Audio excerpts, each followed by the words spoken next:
Murakoze.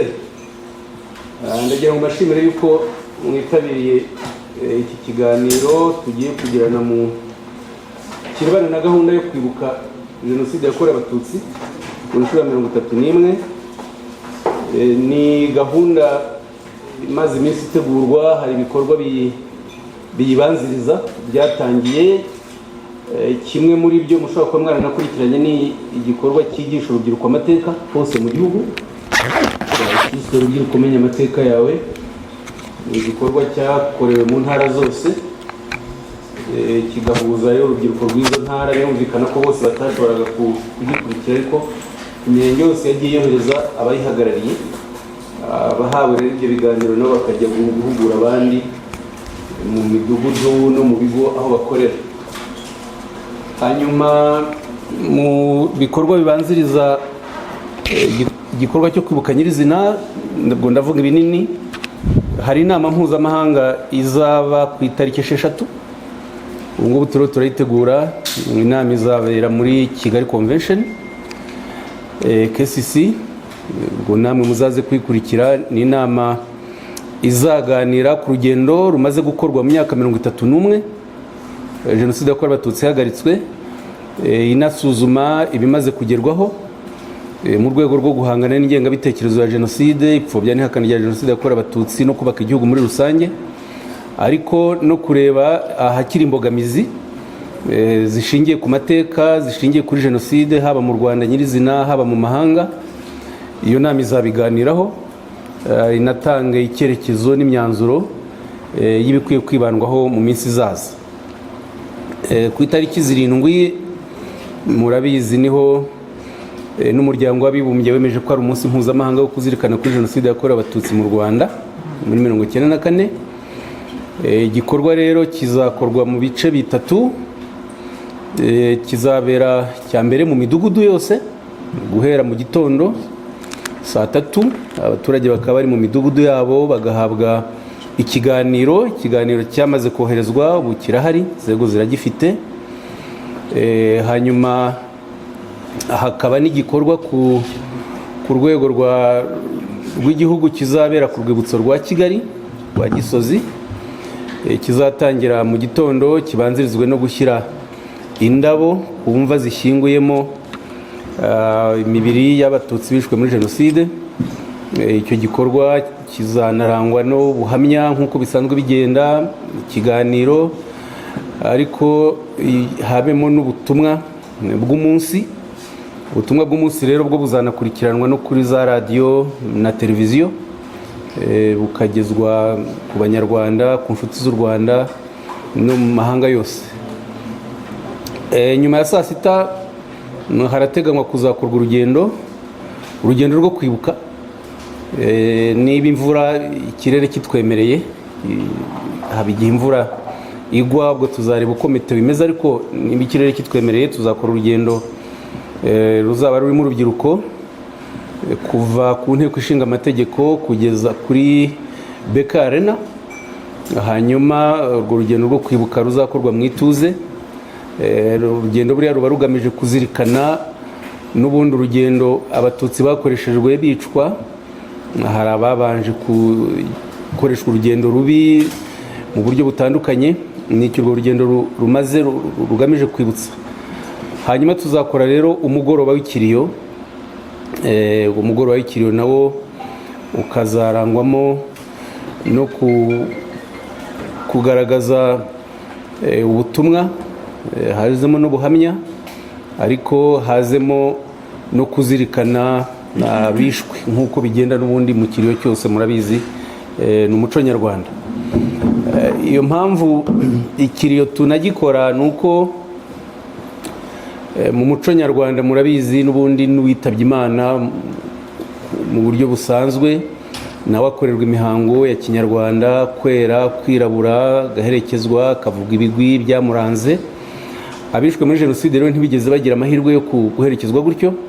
Ariyo mpamvu y'umwanya ubonetse n'itegeko nshinga rirabiteganya mu irangashingiro ryaryo ko kwibuka Jenoside yakorewe Abatutsi ari inshingano y'Abanyarwanda. Niyo mpamvu rero icyo gikorwa tuzirikana ku iyo tariki tukabishyiramo iyo gahunda yuzuza ifata umunsi wose. Hanyuma tuzagira ku rwego rw'akarere ho ni bazashyira indabo ku rwibutso rumwe mu gitondo. Buri karere kazatoranyaho gatangiriza icyunamo, bajye ku rwibutso bahashyira indabo bunamira abahari, ariko bahite bajya mu midugudu mu gukurikira ibiganiro byo mu midugudu. Icyumweru cy'icyunamo nta bindi bikorwa bizahaba bidasanzwe. Hajyaga haba ibiganiro byinshi, ariko buri munsi urebye, ariko ubu twashyizemo ikiganiro kimwe gusa. Icyo kiganiro kizaba ku itariki 7 mu gitondo, nicyo kiganiro cyonyine gihari.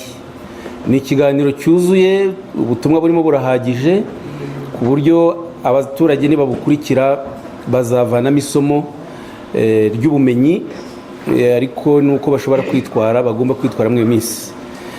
Icyo dusaba rero nuko abaturage bose bitabira ikiganiro cyo ku itariki 7 mu midugudu yabo, bakayigiramo uruhare mu kumva ibikubiye mu kiganiro, gutanga ibitekerezo, kubaza ibyo bakeneye kumva.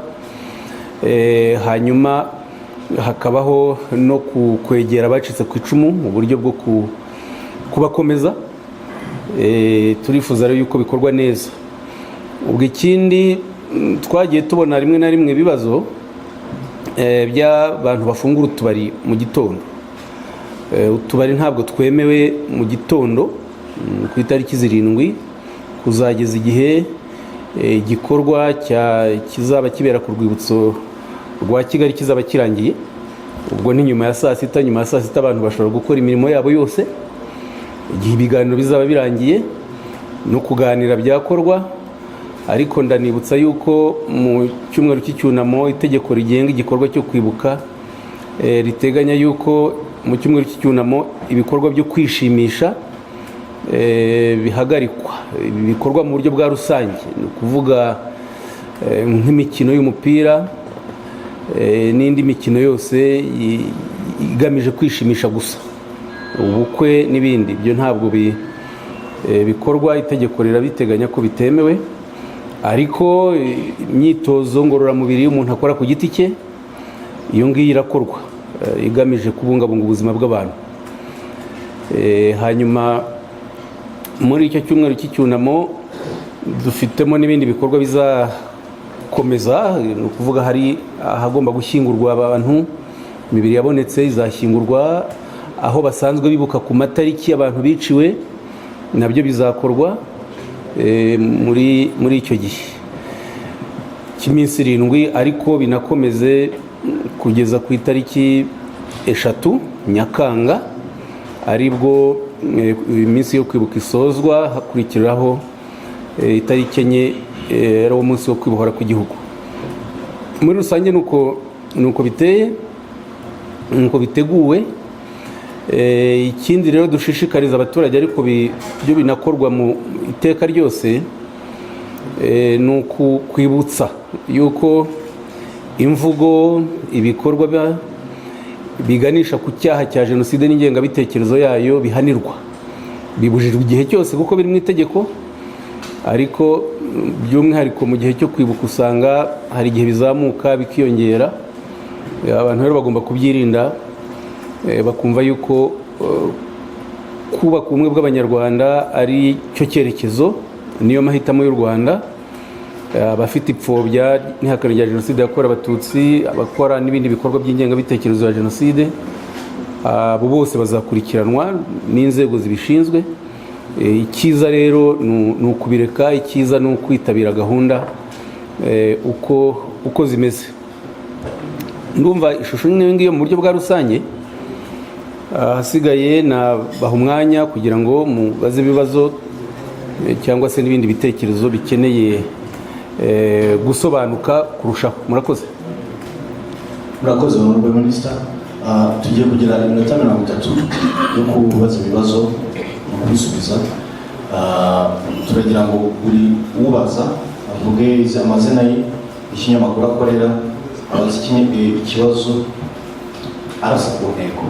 Ikibazo kiri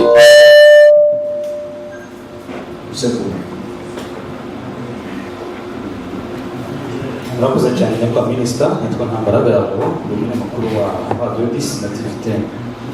Muri iyi minsi u Rwanda ruhanganye n'ibibazo byo mu karere, umutekano muke mu karere. Hari ibihugu hanze y'igihugu byamaze gufata impande, ugasanga ibihugu bituba kimwe bijyanye n'umutekano ugaragara mu burasirazuba bwa Repubulika Iharanira Demokarasi ya Kongo. Hari nta mpungenge zari z'uko muri ibi bihe byo kwibuka Jenoside yakorewe Abatutsi hashobora kuba habaho ibihugu byajyaga byubahiriza Jenoside yakorewe Abatutsi bidashobora kuba byabiha agaciro bitewe n'uko byamaze gufata iruhande, ndavuga ku bijyanye n'umutekano muke mu burasirazuba bwa Repubulika Iharanira Demokarasi ya Kongo. Murakoze cyane kwa minisita. Ni ingingo ebyiri zitandukanye. Ni ukuvuga ko ibibazo bireba Repubulika ya Demokarasi ya Kongo ni ibibazo bireba igihugu cya Kongo ubwacyo, nubwo hari amahanga byinjiramo. Ariko ku gikorwa kirebana no kwibuka Jenoside yakorewe Abatutsi, ndibutsa ko ni ibyemezo, hari ibyemezo byinshi bitandukanye byafashwe n'umuryango w'abibumbye, by'umwihariko ku itariki 26 Mutarama 2018 inteko rusange y'umuryango w'abibumbye yafashe icyemezo ko tariki ya 7 Mata buri mwaka ibihugu byose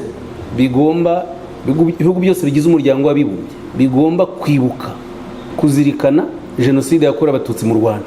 Ni inshingano ya buri gihugu. Bivuze ko buri gihugu gifite inshingano yo kubahiriza uwo munsi no kwibuka Jenoside yakorewe Abatutsi. Ntabwo ari u Rwanda rwabishyizeho rwonyine, ahubwo ni amahanga. Icyo ni kimwe. Ubwo abatazabyubahiriza ubwo tuzabireba, tubikurikire, diplomasi y'u Rwanda izakora ibinyuze no mu nzego zibishinzwe, icyo gihe bazasobanura impamvu batubahiriza icyemezo cy'umuryango w'abibumbye. Kugeza ubu uko turiho tubikurikira mu mahanga, nta hantu hari ibibazo binini bigaragara byo kubangamira igikorwa cyo kwibuka. Turiho turabona imijyi mikeya yo mu Bubiligi yafashe icyemezo cy'uko kwibuka muri iyo mijyi bitazakorwa, bishyigikiwe na leta y'Ububiligi, ko abashaka kubikora babikora ku giti cyabo, ariko uburenganzira bw'inzego za leta bwo kuba zabikurikira zikitabira. Hari imijyi yo mu Bubiligi igaragaza yuko iyo itazabikora, ariko ntibabuza abantu kwibuka, nubwo ari ukubabuza mu buryo bwihishiriye, kuko kubwira abantu ngo bazibuke ariko ntabwo uzabaha inzego z'umutekano zirinda umutekano wabo, birerekana ko aho hari ikibazo. Ni mu mijyi imwe n'imwe, ntabwo ari mu Bubiligi hose. Ni nk'umujyi wa Liège, ni umujyi wa Bruges, ariko i Buruseli bafite uburenganzira bwo gukora igikorwa cyo kwibuka, yewe n'urugendo rwo kwibuka ku itariki 7 kugeza ubu niko bimeze. Ahandi ni mu Bufaransa, muzi ko hari abanyekongo bagerageje kuburizamo umunsi wo kwibuka ku itariki 7 bategura igitaramo cy'indirimbo zabo za konseri, ariko kugeza ubu ubuyobozi bw'Ubufaransa bwafashe icyemezo cyo guhagarika kwimura itariki bizaberaho. Bakomeje guhanyanyaza bashaka ko bikorwa, yewe babigeza no mu nkiko, ariko n'ubu urukiko narwo rwafashe icyemezo cy'uko gukora konseri ku munsi wo kwibuka bibangamiye icyo cyemezo mpuzamahanga, bivuze rero ko konseri itazaba. Kugeza ubu naho tubona biteye, ahari ikibazo n'imwe mu mijyi yo mu Bubiligi.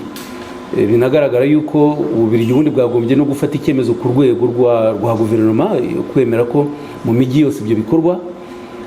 Ntabwo ariko biteye, ariko ahandi hose nta kibazo kitubonamo. Murakoze. Nitwa Ntabareshya Jean de Dieu, ndi umunyamakuru wa Gihe.com. Minisita, nshaka kubaza, 2019 mwatangaje gahunda yo guhuza inzibutso, cyane cyane izireberwa n'uturere. Ndagira ngo mbaze, iyi gahunda yo guhuza inzibutso igeze he? Hanyuma hari ikindi cyashyizweho cyo gushyira impapuro za gacaca ku buryo bw'ikoranabuhanga. Ubundi byari biteganyijwe ko 2024 izarangira byararangiye, nacyo nagiraga mbaze aho kigeze. Ikindi ni ku kijyanye Rwanda bifatara icyanyuma, nagiraga mbaze ku kijyanye n'imbuga nkoranyambaga zirasa naho muri iyi minsi ari inkota ikebera mu jya abiri. hari nka Twitter na YouTube ziri kwifashishwa cyane n'abapfobya n'abahakana jenoside yakorewe abatutsi. Umuntu aribaza ngo ese igihe ntikigeze wenda ngo hafatwe izindi ngamba zitari ukuvuga gusa kuba uwabikoze wenda yakurikiranwa, ariko hagafatwa n'izindi ngamba zinyuranye no guhana uwabikoze. Ndavuga kuba mu gihe izo mbuga zabikoze nka YouTube bishobora guhagarikwa n'ibindi, mubibona muti? Duhereye ku kijyanye no guhuza inzibutso bigenwa n'iteka rya perezida rigaragaza ibishingirwaho. Kimwe mu bishingirwaho ni uko inzibutso leta igomba gusigarana izo izitaho igihe cyose. Ubundi uko byari biteye, akarere niko kagenaga umubare w'inzibutso zako. Ugasanga rero hari uturere biremerera bitewe n'ubwinshi zifite. Hari uturere dufite inzibutso nyinshi, dufate nk'akarere ka Huye, Nyamagabe, Nyaruguru, Nyanza. Two ni uturere dufite inzibutso nyinshi, ubwo biranajyana n'umubare w'abatutsi bari bahatuye. Karongi nuko. Ubu rero hari gahunda y'uko inzibutso zimwe na zimwe zihurizwa mu zindi, ariko no mu kubikora twirinda y'uko hasibangana amateka yaranze aho hantu. Iyo bigaragara ko hari umwihariko w'amateka ushobora gusibanganwa biturutse kuzihuza, icyo gihe byitabwaho urwibutso rukahama. Iyo gahunda rero yamaze kumvikanwaho n'uturere twose, buri karere kazi inzibutso kazasigarana. Namwe nk'abanyamakuru mushobora kubaza buri karere inzibutso kazasigarana bazibabwira. Urumva ni igikorwa kinini cyakozwe, kandi ubwo twakurikije ibiganiro nyine twagiranye na buri karere, noneho twemeza uburyo bwo kugira ngo hasigareho inzibutso leta izitaho igihe cyose kandi amateka adasibanganye. Ibyo niko biteye. Buri karere kazagenda kabikora gakurikije ubushobozi gafite. Muri iyo planning y'igenamigambi bagiye bagena inzibutso zizagenda zihuzwa n'izindi zigasigara, noneho no kuvugurura n'izihari, bikanajyana no gushyiramo amateka, kuko si ukukora urwibutso gusa, ubwo n'urwibutso rufite exhibition, rufite ibice by'amateka yaranze aho hantu ku buryo atazasibangana. Amateka ari mu buryo bw'impapuro, mu buryo bw'amashusho, mu buryo bw'amajwi. Ubu ngubu uturere twose, hafi ya twose, tumaze kwandika amateka yaturanze, uburyo ayo mateka ari nayo azifashishwa mu kugena ibigomba kujya mu nzibutso. Hanyuma icya kabiri kirebana na Gacaca, yego nibyo ni umushinga wagombaga kurangira mu mwaka w'ibihumbi 2024. Ntabwo byashobotse. Muzi ko twanyuze mu bihe bya Covid byahagaritse imirimo myinshi, binabangamira ikorwa ry'imirimo itari mike. Ariko Gacaca tumaze kugera ku gipimo cyiza, kuko inyandiko zose, imanza n'inyandiko zose n'amajwi byifashishijwe byamaze gushyirwa mu ikoranabuhanga, ku buryo ubu ngubu nta gishobora kwangirika. Impapuro zirahari. Ngira ngo muri minisiteri uko ingana, buriya igice kinini cyane, ama etaje 5 zibitsemo izo mpapuro. Aha naho abakozi bakorera ni hatoya. Ikindi gice kinini cyane cy'inzu kirimo inyandiko za Gacaca ni hano ziri mu buryo bw'ikoranabuhanga. Ikiriho gikorwa nacyo twizera ko mu mwaka umwe kizaba kirangiye. Ubu tugeze hafi 40%. Ni ugushyira mu ikoranabuhanga dosiye ya buri muntu. Niba ushaka dosiye y'umuntu witwa Habimana Kayizari, ni urugero mfashe, wo mu karere ka Kirehe, umurenge uyu n'uyu, umudugudu uyu n'uyu, akagara kanaka, wacira urubanza n'urukiko Gacaca runuru, ukajyamo ibyo byose ukabibona mu buryo bw'ikoranabuhanga aho waba uri hose, utiriwe uza hano kubishaka kuri minumwe. Ibyo nibyo biriho byubakwa ubu ngubu. Murumva rero ko igipimo tugezeho ni cyiza. Ibyo bizadufasha ko inzego nk'iz'ubutabera, buriya yaba RIB, ubushinjacyaha, inkiko, bifashisha cyane izo nyandiko mu kazi kabo. Bashobora kuzajya bazibona binyuze mu ikoranabuhanga batiriwe bazidusaba ahangaha. Icya gatatu, imbuga nkoranyambaga. Kirebana n'imbuga nkoranyambaga, muzidufashe. Imbuga nkoranyambaga reka bisubize mu buryo bubiri. Imbuga nkoranyambaga nazo ubu ziri mu bikorwa, mu nzira, mu miyoboro yifashishwa mu gutanga amakuru, mu gutanga ibitekerezo, mu kubihuza, zifite rero akamaro. Twireba ibibi gusa bihabera ariko turebe n'ibyiza byazo. Ako kamaro kazo rero ni ngombwa ko gakomeza gukora, ariko hari n'amategeko agenga imikoreshereze y'itangazamakuru n'isakazamakuru, n'abakoresha imbuga nkoranyambaga arabareba. Iyo barenze itegeko ku bari mu Rwanda babikurikiranwaho. Bityo turiho dukora ni ukuganira na ba nyir'imbuga ku rwego mpuzamahanga kugira ngo abanyuzaho ibiganiro byigisha urwango, banyuzaho ibiganiro bihakana jenoside yakorewe Abatutsi, ibyo biganiro nabyo bijye bishobora gukurikiranwa na ba nyir'izo mbuga, kuko ziriya mbuga nazo zose zigira amategeko n'amabwiriza bigenderaho. Ikibazo aho tugifite ni uko batugaragariza yuko batumva Ikinyarwanda ku buryo badashobora kumenya ibiganiro byanyuzeho, ibikubiye muri ibyo biganiro kugira ngo bumve ububi bwabyo.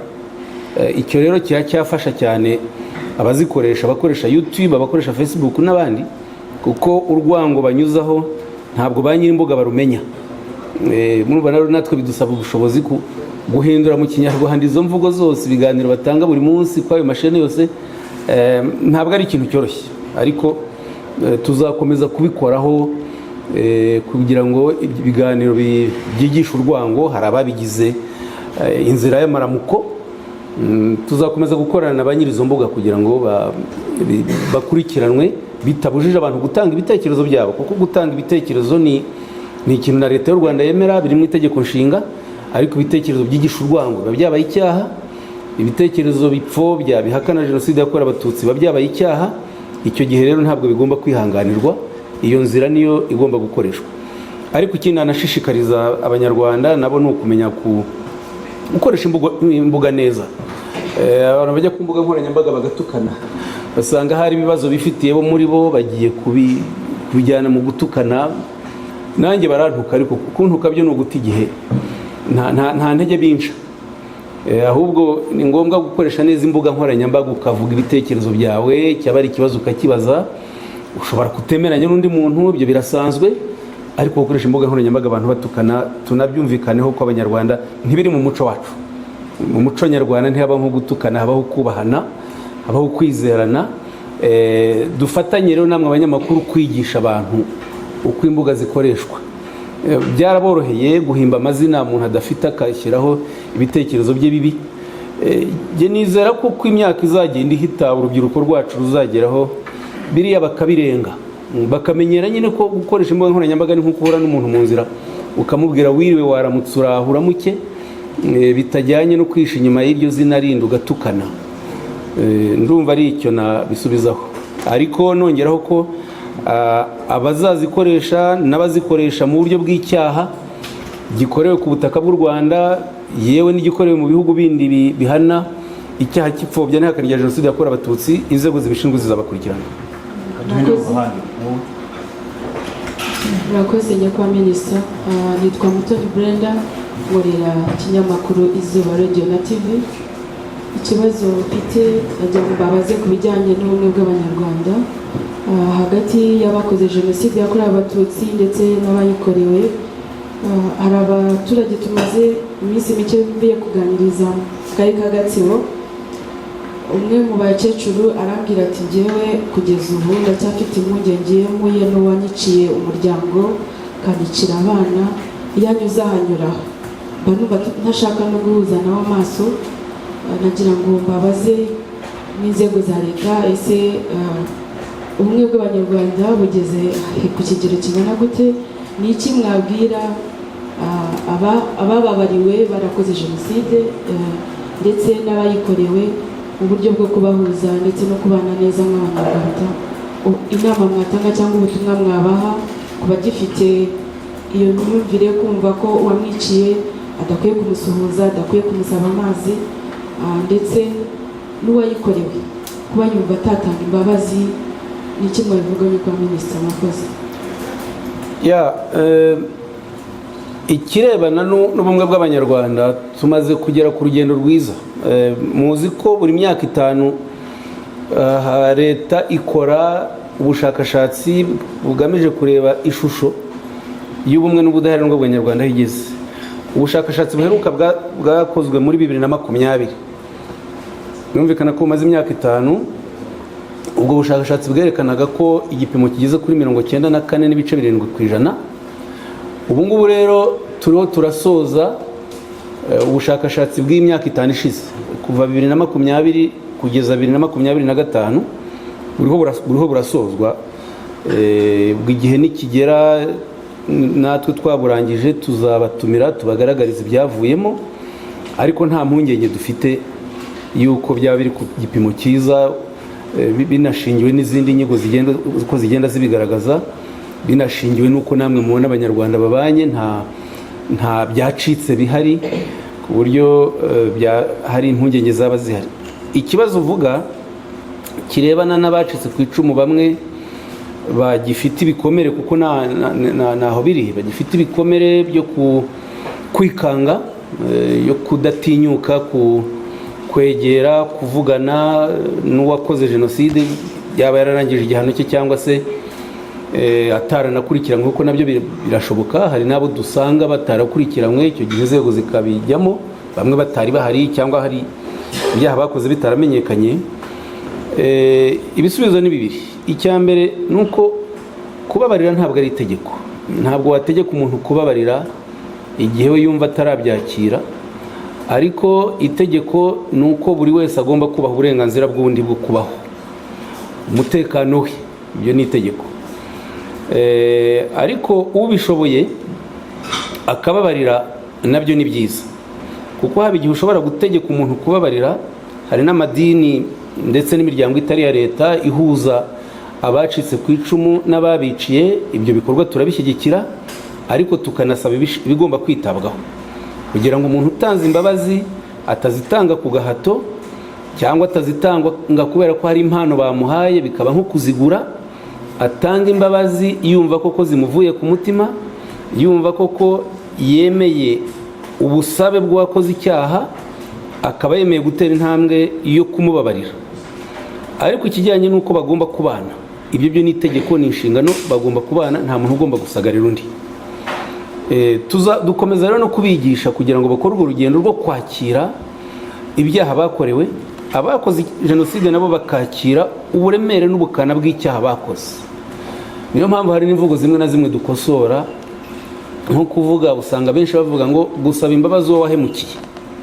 Gukora jenoside birenze guhemuka, ni icyaha cyo kwica ku buryo ndengakamere, no gukoresha inyito ikwiye. Rero agasaba imbabazi ko yishe, akavuga n'ukuri kose yakoresheje mu kwica abantu, kugira ngo utanga imbabazi anamenye ukuri kose ku buryo abe bishwemo.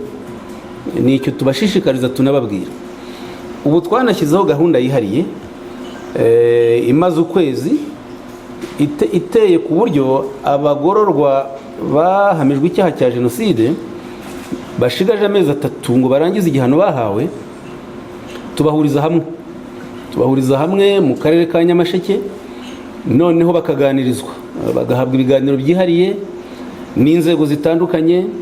Abacitse ku icumu biciye bakaza kubareba bagahura, imiryango yabo nayo ikaza kubareba bagahura, mu buryo bwo kubategura gusubira kubana n'abanyarwanda mu muryango nyarwanda basize. Twasanze aho harimo icyuho, kuko uwarangizaga igihano yahitaga ataha nawe ubwo atateguwe, hakaba n'ubwo n'umuryango we nabwo utabyiteguye rwose. Hari abamaze imyaka bafunze badatongeye guhura n'imiryango yabo. Wasangaga rimwe na rimwe n'abarokotse yikanga, akabona umuntu wakatiwe imyaka 25 araje, bikamutera shock, ntiyumve yuko umuntu yarangije igihano. Ariko ubu turabona iyo nzira turiho dukoresha yo kubahuza no kubaganiriza izafasha kuvanaho urwo rwikekwe rwagaragaraga mu bantu bamwe na bamwe, ariko no gukomeza rero n'izindi gahunda za leta, kwitabira gahunda zibera ku midugudu, gahunda z'imiryango, umuganda, kuko ziriya gahunda za leta zose ziteganyijwe zifasha abaturage kubana, kumenyana, koroherana no gukorera hamwe. Tuzazikomeza rero nazo kugira ngo zifashe n'abatari bakorwa urugendo kurukora, kandi tunashishikariza abarangije igihano nabo gusubira mu muryango nyarwanda koko, bakirinda isubiracyaha, kuko haraho tubibona hamwe na hamwe, ugasanga umuntu yakoze icyaha cya jenoside ariko akakubwira ati igitanda nagisizeyo uburiri nzaho buri nzasubirayo nta kibazo binteye. Abo turabashishikariza, turabasaba iyo kureka uwo murongo bakumva ko ibyo bakoze bihagije n'ibibi ku buryo buhagije, bakabireka bakabana neza mu gihugu n'abandi banyarwanda. murakoze. Nitwa Michel Nkurunziza, ni umunyamakuru wa The New Times. Michel Nkurunziza ndi umunyamakuru wa The New Times.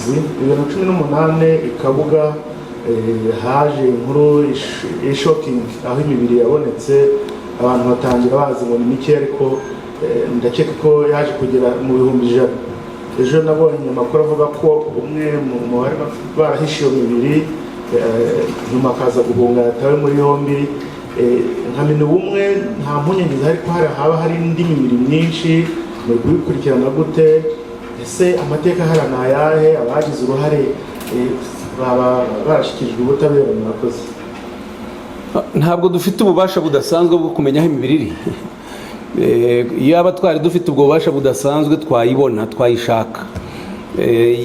Dusaba abantu bafite amakuru kuyatanga, ariko naho igihe kimaze kugera nyuma y'imyaka 30 umuntu utaratanga amakuru, ubwo afite kwinangira muri we.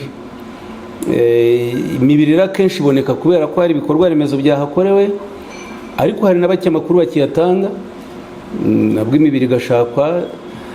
Hari n'igihe binaturuka yuko abantu bashwanye hagati yabo bakavananamo. Ibyo birerekana n'impamvu n'ubumwe n'ubwiyunge n'ubudaheranwa bitaragera 100%, kuko iyo umuntu yahisha amakuru yabo yishe cyangwa abo yabonye bicwa, hari urugendo batarakora. Ntabwo abari yakira ko icyo cyaha ari icyaha ndengakamere, ko umuryango nyarwanda umaze kwiyubaka, abantu bakwiye no gushyingurwa. Igikorwa rero ni ibyo byombi, nuko iyi mibiri ibonye irashyingurwa mu cyubahiro, abantu bagahabwa icyubahiro bakwiye. Noneho nabo bigaragaye yuko amakuru bayahishe, guhisha amakuru ni icyaha, nabo babikurikiranwaho kandi bakabihanirwa. Imanza nyinshi zinabera ku mugaragaro ku buryo abanyarwanda bazikurikira. Tuzakomeza rero niyo mibiri yose kuyishaka mu buryo bwose bushobotse. Aho amakuru abonetse biri imibiri, mugira ngo murabikurikira ko hihutirwa kuyitaburura vuba no kuyishyingura mu cyubahiro. Nta kindi nabisubizaho uretse icyo nababwiye cyuko kubona ububasha budasanzwe bwo kubona aho iri si ikintu cyoroha, cyane cyane ko n'abayihisha hari n'iyubakiyeho amazu. Kumenya rero ko munsi y'inzu hari imibiri ntabwo bitworohera. Murakoze. Ni Shadrack Niyonsenga, umunyamakuru wa AID. Ikibazo dufite kiragaruka ku byo mwari mukomojeho mu kanya. Mwari muvuze ku bijyanye n'abantu bafungurwa, ariko nagira ngo wenda mu bivuge mu buryo bw'isitirikiti. Hari abantu bamwe na bamwe bajya bavuga bati izi kesi z'ingengabitekerezo no kugira nabi abarokotse Jenoside yakorewe Abatutsi bishobora kuba bifitanye isano n'abantu bagenda barangiza ibihano byabo bakaba batarahindutse. Ubu nagira ngo mu buryo bw'isitirikiti mutubwire niba namwe nka minisiteri mubona bifitanye isano. Hanyuma ikindi mwakomojeho nacyo ni iki kijyanye n'aba bantu n'iki kigo mwashyizeho Nyamagabe. Nabaza nti ese buriya ntabwo bivuze ko haba harabaye icyuho mu kugorora ku buryo kiriya kigo cyaje kunganira ibyo kugorora byakabaye byarakoze? Ikigo cya Nyamagabe uvuga sinzi icyo ari cyo. Nyamagabe hari ikigo cy'ingororamuco n'ubundi cyose. Nyamasheke ntabwo ari ikigo kidasanzwe, ni gereza ya Nyamasheke dushyiramo icyiciro cy'abantu bashigaje amezi 3, tukaganira nabo mu buryo nabisobanuye. Kuvuga ko haba harabaye icyuho, ntabwo navuga ko ari icyuho nyirizina, ahubwo iteka iyo leta ibonye gahunda ikwiye kujyaho kugira ngo ifashe kunoza neza imikorere iyishyiraho. Ni muri ubwo buryo rero byatugaragariye ko abamaze imyaka bafunze akenshi usanga n'imiryango yabo badahura, batamaze igihe bahura. Ugasanga nta nubwo hari ibikorwa bya leta batazi neza aho bigeze. Bareba amakuru kuri televiziyo, hari ibiganiro bahabwa iyo bafunze, ariko noneho kubasobanurira mu buryo burambuye icyo ntibakibona, aricyo tuzongeraho. Igororero riragorora mu buryo busanzwe, ariko ku bacitse nako ku bakoze Jenoside nta mwihariko bahabwa. Babagorora nk'abagororwa bose bari muri iryo gororero. twebwe rero nka minisiteri ishinzwe ubumwe bw'abanyarwanda turagira ngo tuganire n'abo bantu uko bakoze icyaha kidasanzwe. Kwica, gukora jenoside ni ukwica ubwoko, gufata rero abantu bose ukica icyiciro cyose utababariye, abana, abarwayi, gatoteza. Hari igice kinini cy'ubumuntu abo bantu biyamuye. Gushobora kubibumvisha, kuganira nabo, kubereka ko no kujya muri sosiyete nyarwanda imaze kwiyubaka hari urugendo bibasaba. Ni wo mwihariko tubaha kugira ngo bibafashe gusubira mu muryango nyarwanda, bifashe nabo biciye nabo kubyakira no kongera kubana nabo. Ariko igororero ryo rikomeza gukora akazi karyo uko bisanzwe, twebwe n'inyongera dushyiraho.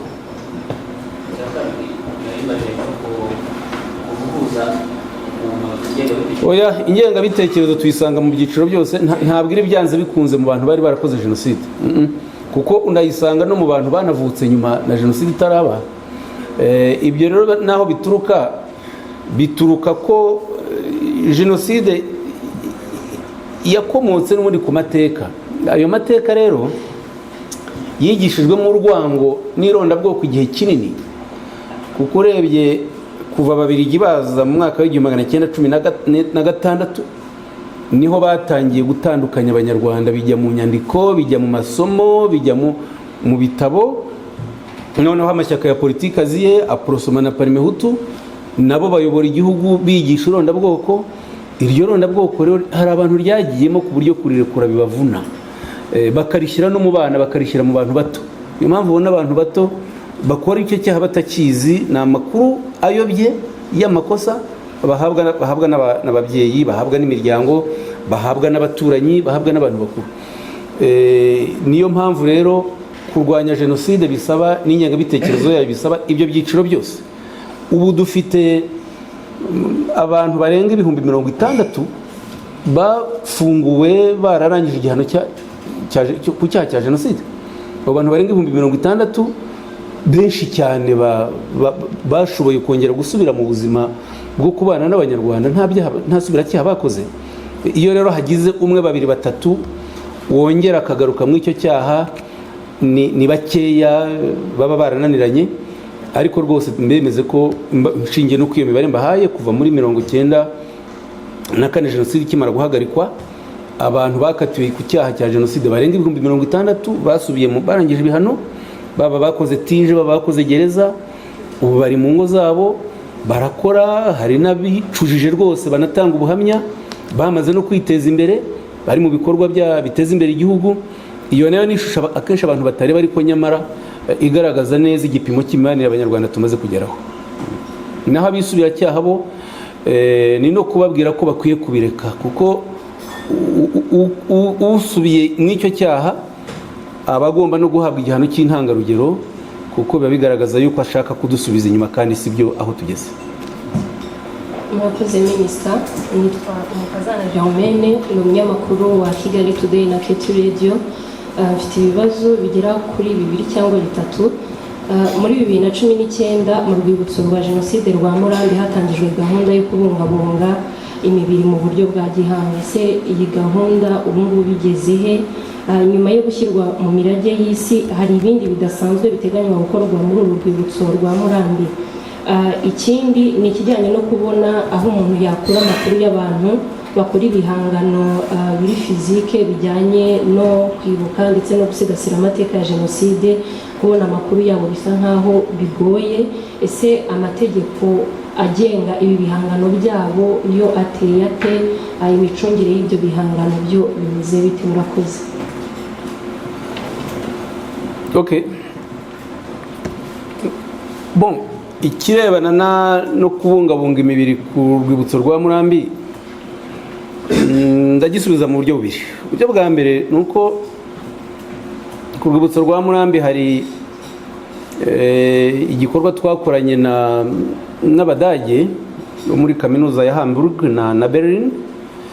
Iyo mibiri yararangije gutunganywa, irahari, mushobora kuzahasura bakabereka uko iteye. N'ubushakashatsi bugaragaza bushobora gutuma umenya imyaka uwishwe yari afite, bigaragaza uburyo yishwemo, aba guterwa amasasu, gutemwa, guterwa inkota, bikabigaragaza igitsina cye n'ibindi, kandi no kuyitunganya ku buryo ishobora kubikwa igihe kirekire. Ariko ibyo ntabwo twabikora ku buryo bwa kabiri ngiye gusubiza. Kubikora mu nzibutso zose biragoye, cyane cyane ko n'imibiri ubu ngubu yamaze kwangirika. Ahubwo icyo duteganya ni uko ihereza imibiri igomba gushyingurwa. Ntabwo iriya mibiri izabaho imyaka 200, 300, 1000, ihereza izangirika. Aho kugira ngo rero ikomeze yangirike, tujya inama y'uko abahafite ababo baganira, none imibiri igashyingurwa, abantu bakaruhuka. Ahubwo iyi mibiri hari uko inzibutso ziteye nabivuze, igafatwa amashusho, hakajyaho za video zerekana amateka y'aho hantu, uko niyo mibiri yigeze kuhaba. Ayo mateka rero akaba ari yashyirwa muri izo nzibutso zihari. Ariko kubika ya mibiri gutyo byo biza n'iyiri murambi ihereza izageraho nayo yangirike. Ni ngombwa ko ihereza izashyingurwa. Ariko ubu ngubu kubungabunga amateka turabyemera ko hari aho bikeneye ko imibiri nayo ikomeza ikaba muri icyo gice cy'inzibutso, ariko hakarebwa iyashobora kuhaba koko ikanatunganywa, ariko imyinshi igashyingurwa. Dufashe urwibutso rwa Murambo uvuga, ni urwibutso rufite imibiri irenga 1000. Imibiri irenga 1000 nayo kuyitaho biravuna. Ubu tugeze ku cyiciro cyo kuvuga ngo habeho ibiganiro kugira ngo bitagira abo bikomeretsa, ariko habeho ibiganiro byo kugira ngo n'imibiri ishyingurwe, abantu baruhuke, hasigare iyo ngiyo ko kwigaragaza amateka, hanyuma indi yose bijye mu buryo bw'amashusho, bw'amajwi, n'izo video zajya zerekana ibyazo. Murakoze cyane nyakubahwa minisita. Yego, murakoze cyane nyakubahwa minisita. Nitwa Yasin Tuyishimire, ndi umunyamakuru wa televiziyo na radio bya Isango Star. Ndabaza ku bibazo bijyanye n'iyoborabikorwa muherutse gushyira ahagaragara yo kwibuka ku nshuro ya 31 Jenoside yakorewe Abatutsi mu 1994. Hari nk'aho mugaragaza ko ibikorwa byo kwibuka bitagomba kurenza amasaha 3, mwaza kubishyiraho umucyo. Ikindi mbaza n'ikijyanye n'ikoreshwa rya banderole cyangwa ibyapa ndetse n'ibirango. Hari aho musaba ko bigomba kugabanywa, ahubwo hakitabazwa ibyo navuga bya electronique, ariko noneho n'ibyakoreshejwe nyuma y'icyumweru cyo kwibuka mugasaba ko byamanurwa. Mwabishyiraho umucyo. Murakoze. Hari wari wabajije ikijyanye n'itegeko. Ibihangano bifite itegeko ribigenga ryihariye, ni ukubahiriza itegeko rusange risanzwe rigenga ibihangano, ni naryo rigenga indirimbo, naryo rigenga ibitabo. Ibihangano by'abantu bigomba kubahwa, icyo ni kimwe, ntibyiganwe. Ariko ikindi aho byaturuka gukesha n'abazabasobanurire kumenya aho biri, simbizi nuko bireba. Ikijyanye na banderole, kuvuga hari za banderole zangiza ibidukikije. Banderole kusaba kuzigabanya cyangwa no kuzireka ntabwo ari ukuzica, ni ukwerekana ko binajyanye no mu rwego rwo kurengera ibidukikije, nk'uko za plastique zabujijwe. Hari na banderole usanga zifite uko abahanga babitwereka, zifite ibyangiza ibidukikije. Ariyo mpamvu dusaba yuko zigabanywa, ahubwo hagakoreshwa ikoranabuhanga. Ubu ngubu dufite ibyapa bya hose babireba, gukoresha biriya byapa ni byiza. Ariko n'abakoresha banderole bakareba izo Minisiteri ishinzwe ibidukikije iteganya ko zemewe. Izo banderole zemewe bakaba bazikoresha, ariko zikagira igihe zimara, kuko namwe murabibona tuba turi mu bihe by'imvura. Iyo banderole ishyizeho ikarenza icyumweru, ikarenza ibyumweru 2, zisigara zarangiritse, rimwe n'umuyaga ukazimanura zitanasomeka, ugasanga gusira hamanitse aho kugira ngo inahe icyubahiro n'agaciro cya gikorwa cyo kwibuka no kuzirikana abo bantu, ugasanga yabaye umwanda.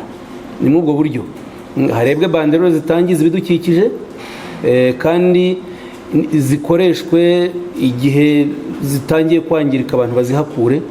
Niyo mpamvu tubagira inama yuko nyuma y'icyumweru cy'icyunamo bashobora kuzivanaho, kuko usanga ziba zatangiye kwangirika, kandi turi mu minsi yindi yo kwibuka nibyo, ariko ntacyo ziba zikimaze mu by'ukuri mu bijyanye n'imiterere yazo. Hari n'abibuka nyuma y'iyo tariki, kuko kwibuka bigeza ku itariki 7. Tuvuge niba hano kuri Minubumwe twibutse ku itariki 15 z'ukwa 5, nta cyatubuza kuhashyira banderole itwereka ko kuri Minumwe habaye igikorwa cyo kwibuka ugashyiraho n'incamake igaragaza wenda amateka y'aho hantu niba urwego rwari ruriho, ariko ya banderole ntihabe mu buryo budasanzwe buhoraho, cyangwa se ngo abantu barwane no kuzerekeraho amezi 3 zarangiritse zarapfuye, kuko wasangaga ariko bimeze, ukabona ahubwo n'inzego z'ibanze nazo zirakurikirana ngo bakuyeho banderole cyangwa se abatazishyizeho. Ndumva nkeka byumvikana. Amasaha 3 twayaganiriyeho nk'inzego zishinzwe gutegura igikorwa cyo kwibuka dushingiye ku bibazo twabonaga bigaragara. Ibi icya mbere, abantu bagiye kwibuka bakora urugendo rurerure, n'abagenda mu modoka abenshi bakora urugendo rurerure. Hari abajya kwibuka bavuye i Kigali kandi baba bari bugaruke nanone aho bavuye. Hari abagenda n'amaguru bakahagera bakicara, bumva ubuhamya, bumva ubutumwa, bumva indirimbo zirimo agahinda, zirimo umubabaro, kandi ubujyanye n'icyo gikorwa koko. Hari abo rero iyo igikorwa kibaye kirekire gitera umunaniro, noneho ugasanga n'ihungabana ririyongera kw'abo bantu b'intege nke no kubyutsa ku kababaro abantu bafite. Ariyo mpamvu twasanze hari uburyo ibikorwa byose biteganyijwe mu kwibuka byakorwa bidakabije cyane, bikagenda neza, noneho no kugabanya ryahungabana, kugabanya umunaniro, kugabanya inzara, korohereza abantu urugendo kugira ngo bashobore gusubira iyo bavuye kare, byakorwa. Dusanga rero mu masaha 3 bishoboka, ari nabwo twagiye tugena, ngira ngo mabwiriza biragaragara nuko ibintu byakurikiranwa, ibikorwa byakurikiranwa masaha 3 usanga bikunda, kandi hari naho babikora bigashoboka koko. Turemera yuko hari igihe bishobora kurenza gato, ariko igihe birengeje gato byikabya usanga amasaha yabaye 5. Iyo gihe biba byabaye guca ku mategeko no ku mabwiriza, ariko byabaye no kurengera. Wasangaga mbaho urugero, impamvu zo gutuma no gushyira mu murongo byari ngombwa, tuvuga nko gusenga. Wasangaga bahamagaye abantu bose bahagarariye amadini, uhagarariye ADPR, uhagarariye UEBR, uhagarariye Gatulika, uhagarariye Abayisilamu, uhagarariye Zion Temple, bose ugasanga umurongo w'abantu 20, buri wese afite Bibiliya ye, asomye ijambo ry'Imana, bimutwaye iminota 5, afashe iminota 15 yo kwigisha, undi nuko ugasanga amasaha 7 aragiye. Ku Imana dusenga ari imwe, amadini yose asenga Imana imwe, ntabwo asenga Imana ebyiri. Uhagarariye amadini afashe iminota 2-3 agasenga, biba biragiye kandi bikaba bihagije. Gutyo utanga ubuhamya nawe uvuze ubuhamya bwa jenoside, wihisha amezi 3, ushobora no kuvuga iminsi 5, ushobora kuvuga amasaha maremare, ariko ku mugeni uti uvuge iminota 30, 40, uhine iby'ingenzi byumvikana kugira ngo igihe gikoreshwe. Ndumva ni mu buryo bwo gukoresha igihe, nta gikorwa na kimwe cyose kitagira gahunda. Kandi aho muzasanga bikurikiranwe gutyo, kwibuka muzabona ko bikozwe neza, abantu batananiwe, kandi bagataha bunamiye abacu mu buryo butagoye. Turashishikariza rero ko uko igikorwa gikurikiranwa byakubahirizwa, yewe n'igihe nacyo kikagenwa uko gikwiye. Tony Zigama ni umunyamakuru, nagira ngo ingengabitekerezo ikwirakwira mu karere u Rwanda ruherereyemo. Yego, narindi bambaza ingengabitekerezo igomeje gukwirakwira mu karere u Rwanda ruherereyemo. Ngira ngo mu minsi ishize benshi barabibonye ko Demokarasi ya Kongo nawe hari ibyo yagarutse washinja u Rwanda ko rwagize uruhare mu bwicanyi buri hari.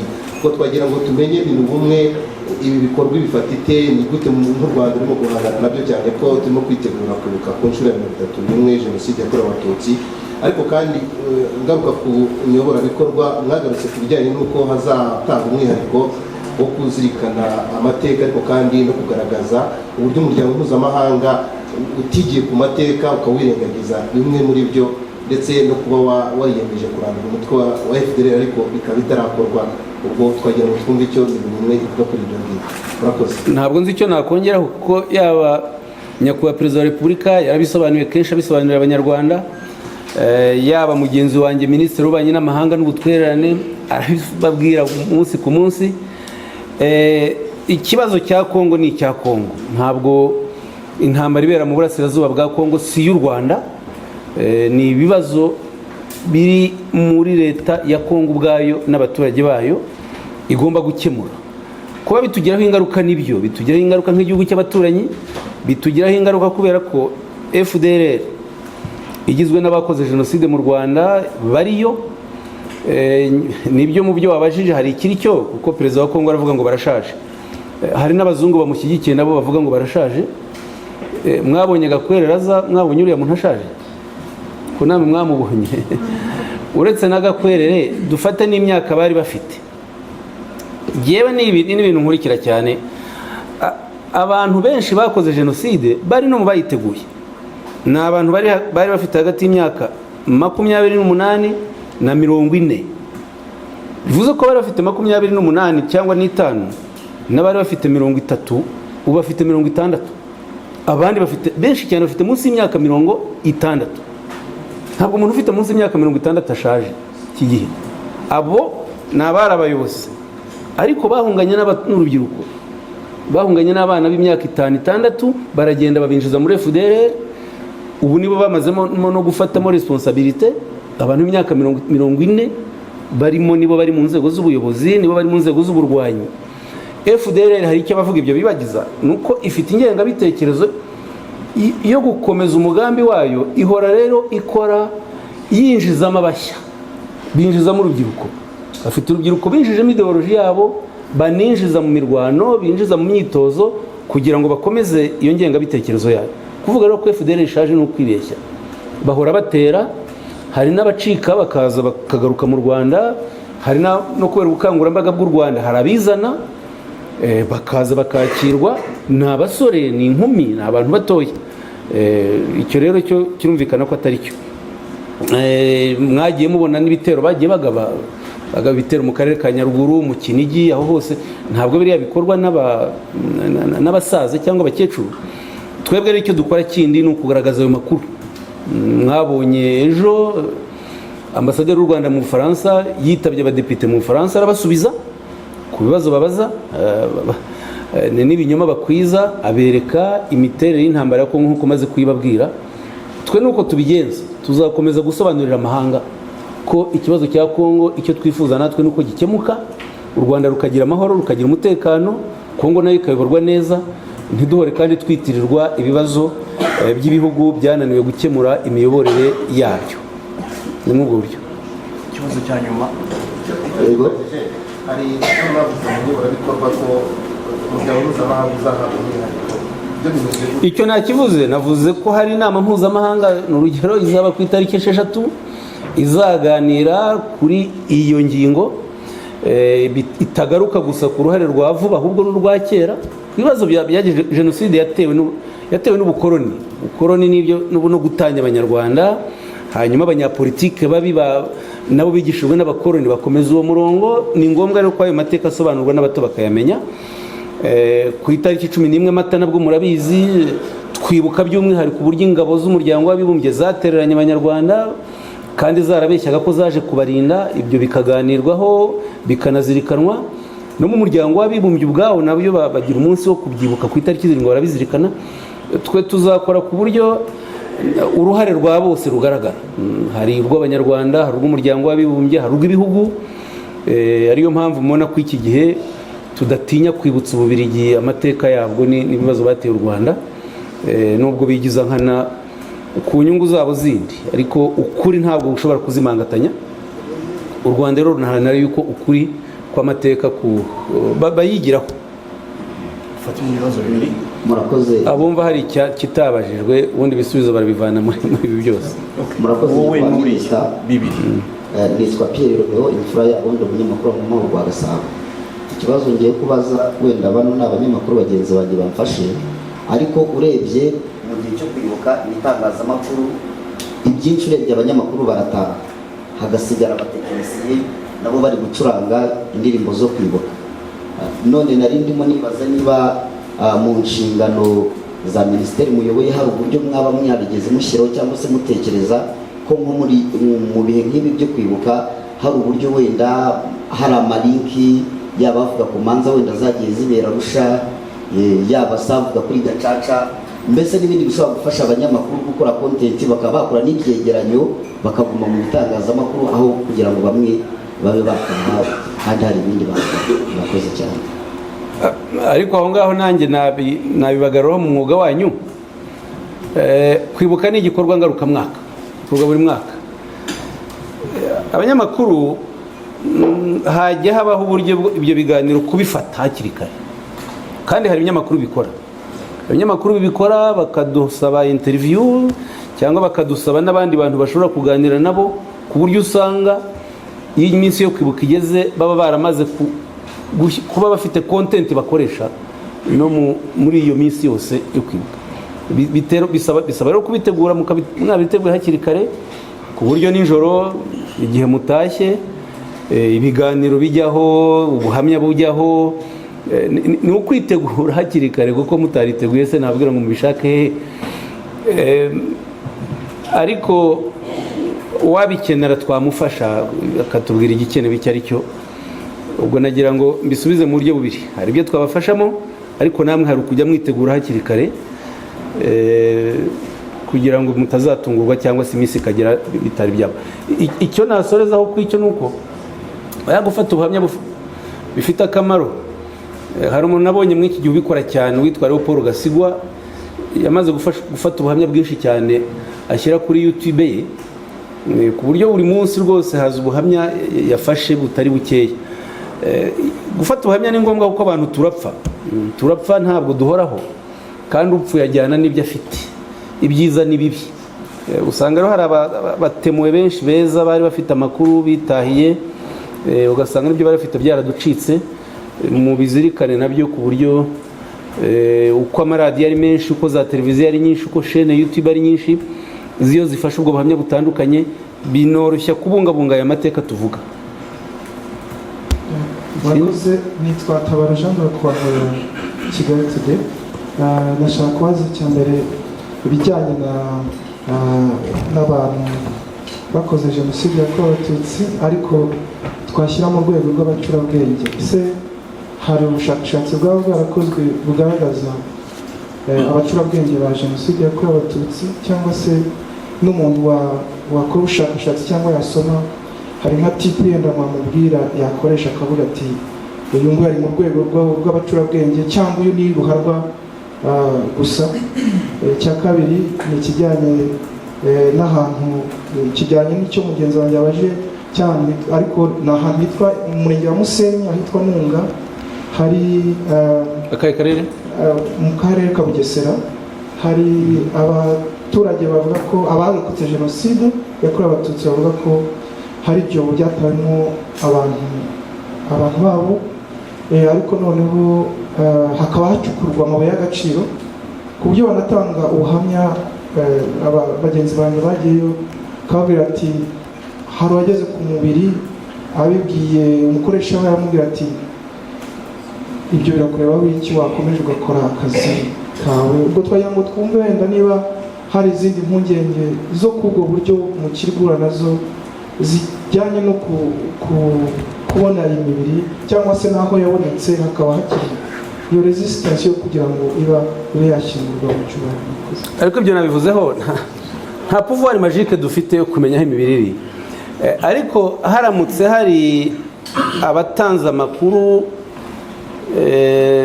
ntiyitabweho, icyo cyo cyaba ari ikibazo, kubera yuko inzego z'ibanze, uturere ku isonga bwafatanyije n'inzego z'umutekano zo muri buri karere bafite inshingano yo gushaka imibiri. Igihe cyose rero bahawe amakuru bagomba kuyakurikirana bakareba ko iyo mibiri hari koko. Ntabwo igikorwa cyo kwacukura amabuye y'agaciro cyahagarara, ahubwo bareba ireme ry'ayo makuru batanga. Byaba bitangaje uburyo mu myaka 30 ahantu hacukurwa amabuye y'agaciro, ubwo ndaza kubikurikirana numve, ubwo navuze hariho uburyo byaba bidakorwa, birasaba kubikurikira tukareba. Ariko ubundi icyerekezo nicyo, nuko ahatanzwe amakuru hose mujya mubona hari n'inzu dusenya. Iyo twamaze gusuzuma ireme ry'ayo makuru rikagaragaza ko hari ibimenyetso bishobora kuba byakwerekana ko imibiri hari koko. Tugiye n'inzu zirasenywa, imibiri igashakwa. Gushaka imibiri rero ni priorite rwose, ntabwo ari ikintu gisuzugurwa. Ubwo niba Musenyi mu Bugesera hari ayo makuru duhaye, turaza gukurikira twumva uko byaba biteye. RBA iki icy'ubushakashatsi nta bushakashatsi bwihariye ku bacurabwenge, ariko nuzasoma igitabo twanditse muri CNLG kirebana n'itegurwa n'ishyirwa mu bikorwa rya jenoside ahantu hatandukanye mu gihugu, muri buri karere amazina y'abantu arimo muri icyo gitabo, baba bateguye jenoside n'abayishyize mu bikorwa abenshi uzabasangamo. Ariko ubu turiho turanakora ubushakashatsi turiho dusoza ku ruhare rw'abayoboraga inzego z'ibanze, ababurugumestre, abaprefe n'abasuprefe mu ishyirwa mu bikorwa rya jenoside. Icyo nacyo kizagaragaza ku nzego z'ibanze ba ruharwa n'uruhare rwabo. Ariko ibindi icyo gitabo cya CNLG cyo muri 2021 na 20, yes, wabibonamo kuri website nikiriho. Hari n'amapodcast mwakoze yego, kandi barayafite abanyamakuru muri bya biganiro bajya bayashyiraho, bagiye mugaragaza izi zitabwisoma, abajandarume nibyo, abasirikare, abapolitiki, nibyo. Hari podcast nakoze zigaragaza uruhare rw'inzego n'abaziyoboraga, zaba inzego za gisirikare, gendarmerie, abanyapolitike, abize, ibigo bya leta, ibigo by'abikorera, abanyamadini, itangazamakuru, aho naho amazina agarukamo. Ikibazo RBA mubaze ikibazo. Murakoze nyakubahwa minisita, nitwa Kwigira Isa, umunyamakuru wa RBA nk'uko mukuru wacu abivuze. Nagira ngo mbabaze ibijyanye n'imitungo yangijwe mu gihe cya jenoside yakorewe abatutsi, mu by'ukuri gahunda yo kuyishyura igeze he? Soza ni ibijyanye n'imidugudu yubakiwe by'umwihariko bamwe mu barokotse jenoside yakorewe abatutsi, aho usanga bashyiramo n'abandi bari babakoreye icyaha cya jenoside nyine bishe ababo. Mu by'ukuri muri gahunda y'ubumwe n'ubwiyunge mubona byaragize akamaro ki? Murakoze. Imitungo nahereye ku cy'umutungo, imitungo yangijwe mu gihe cya jenoside. Imitungo nta bibazo tukibonamo. Imitungo nkubwira impamvu tutabonamo ibibazo ni hano nta mabaruwa tukibona y'abantu batwandikira badusaba imanza zabo zishyuza imitungo, kuko ubundi wasangaga abantu nyine bakeneye imanza z'agacaca kugira ngo bashobore kwishyuza imitungo yabo. Ubu nta bantu bakitwandikira, byerekana ko abantu benshi imanza bamaze kuzibona. Ariko niyo turebye n'imibare itangwa n'inzego z'ibanze za Minarok na Minisiteri y'Ubutabera, bigaragaza ko imanza hafi ya zose, hari n'uturere twazirangije ku bagomba kwishyura. Hari ahasigaye ibibazo bikeya koko, abasigaye ibibazo bikeya bishingiye ko abangije imitungo hari abadafite ubushobozi bwo kwishyura, abadafite ubushobozi bwo kwishyura. Hari n'abamaze guhabwa imbabazi nabo bangirije. Ubu rero icyo kibazo kiracyasuzumwa uburyo ku badafite ubushobozi bwo kwishyura byakorwa, ariko ntabwo ari ibintu byoroha. N'igihe rero usanga barapfuye ugasanga n'abana basize, abo bana sibo bakoze icyaha, kandi umutungo basigaranye nawo ntubahagije, ibyo bikaba ingorane kubona ubwishyu. Nanjye nihereho ntabwo nigeze nishyuza abanyangirije, kandi ni benshi. Ubwo hari n'igihe natwe rero bisaba yuko usanze nta bwishyu umuntu afite, ugasanga nanagurisha akarima gatasigaye biramushyira mu bukene bukabije. Hari aho ugera nawe ukavuga uti uyu muntu wamwihorera.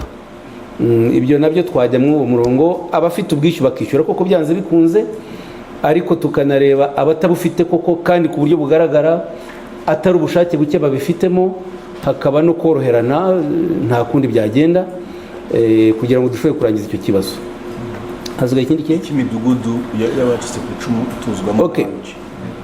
Ubu tugeze ku rwego rwo kugira ngo abanyarwanda babane. Nanone gufata abacitse ku icumu ukabatuza ukwabo bonyine sibyo, ntabwo ari byo. Ibyiza ni uko abantu babana hamwe, abanyarwanda bose, kugira ngo binabafashe gukomeza kubana yego, ariko binafashe no kuvanaho cya kintu mwanagaragaje cyo kwishishanya. Ifashe umudugudu w'abacitse ku icumu rya jenoside ukawushyira ukwawo, abandi banyarwanda nabo ukabatuza ukwabo, haba harimo n'icyo kintu cyo gutandukanya. Icyo rwose cyiza, hari aho byagiye bikorwa koko.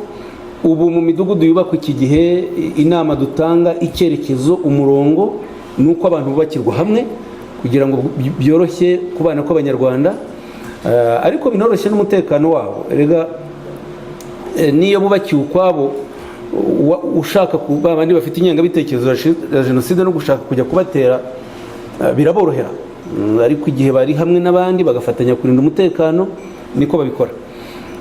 Ndanakigereranya, ndanakijyanisha nako n'ibindi muzi ko hari inzu z'amasaziro leta yubakiyemo abantu, abakecuru n'abasaza bagizwe incike na jenoside yakorewe abatutsi bageze mu zabukuru.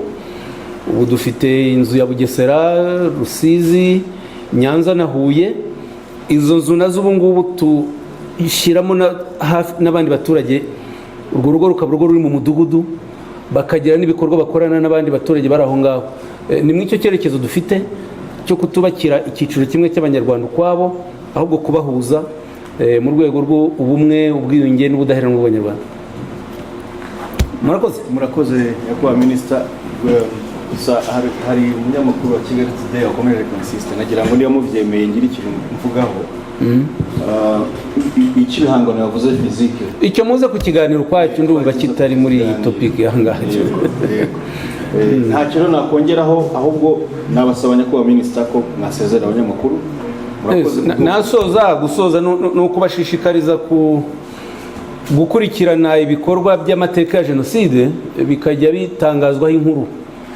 Usanga ibinyamakuru ntabwo mugira igihe mukandika izi nkuru mu minsi yo kwibuka, ariko ugasanga ikindi gihe cy'umwaka ntibikorwa uko bikwiye. Aya mateka muyakurikirane, muzabona ko harimo byinshi bitazwi abanyarwanda bakeneye kumenya. Itangazamakuru ni mubigiremo uruhare mu bimenyekanishe. Ntangira hano nababwiye mbivuga mu rwenya, ariko si n'urwenya dukwiye gukinisha. Umunyamakuru umwe muri bagenzi banyu uvuga ngo yanyito, kandi mu bikorwa nk'ibi ngibi no gushaka ibisobanuro ntahagere, ariko yaba ashaka kwataka abantu kuri YouTube, ku mbuga nkoranyambaga n'ahandi, akabigiramo umunezero wo kubikora. Akwiye rero nawe kumenya yuko amateka ya jenoside yakorewe abatutsi areba abanyarwanda bose, ntabwo areba abanyamakuru bamwe, ntareba abanyarwanda bamwe, areba abanyarwanda bose no kuyamenya. Iyo rero umuntu avuze ukuri ntawe ugomba kukumwatakira, ahubwo ukuri kugomba kugushimangirwa rwose no kukurinda. Kandi noneho jenoside ni icyaha kibi cyane. Sinzi niba abakoresha izo mvugo fata jenoside bakayita ngo ni yanyito, baba batekereza abana batemaguwe, baba batekereza uburyo abana b'intarama bafashwe bagahondagurwa ku nkuta bazizwa gusa ko ari abatutsi, abana batazi icyo bazira, abana bakicwa basaba imbabazi ngo ntituzongera kuba abatutsi. Wowe uri umunyamakuru ukumva yuko kuvuga ako kaga kanaburirwa izina ko ari ikintu gikwiye gukinishwa ngo bya bindi byabo. Oya, iki ni icyaha ndengakamere, ni icyaha cy'isi, ni ubwicanyi budafitiwe izina, burenze, bugomba guhisamo buri wese ntawe usigaye. Gufata muzi icyobo kiri ikiziguro barushyemo abantu ari bazima metero 35, ugenda ushyiramo abantu biroha ku bandi kugeza cyuzuye bagapfa batyo baturitse kubera kubura umwuka. Abo banyamakuru ntibabiyobewe, ariko ugasanga ikibashimisha wenda ni ukuvuga ubutwari entre guillemets bwa baruharwa, aho kureba akaga n'akababaro n'isomo rikwiye kuvanwa muri icyo cyaha cyahagaritswe n'inkotanyi, kuko inkotanyi zitaza ngo zitabara u Rwanda n'abakinisha jenoside bayivuga uko baba baricanye hagati yabo. Inkotanyi rero zakijije benshi, ntabwo inkotanyi zakijije abicwaga gusa, zakijije n'abicaga, kuko abicaga bari gusubiranamo, byari byanatangiye bapfa gusahura, bapfa ibintu byinshi cyane. Dukwiye rero gufatanya tukubaka u Rwanda, gufatanya tukabungabunga amateka, kandi ntitwumve yuko amateka areba bamwe atareba abandi. akoze nyakubahwa minisitiri.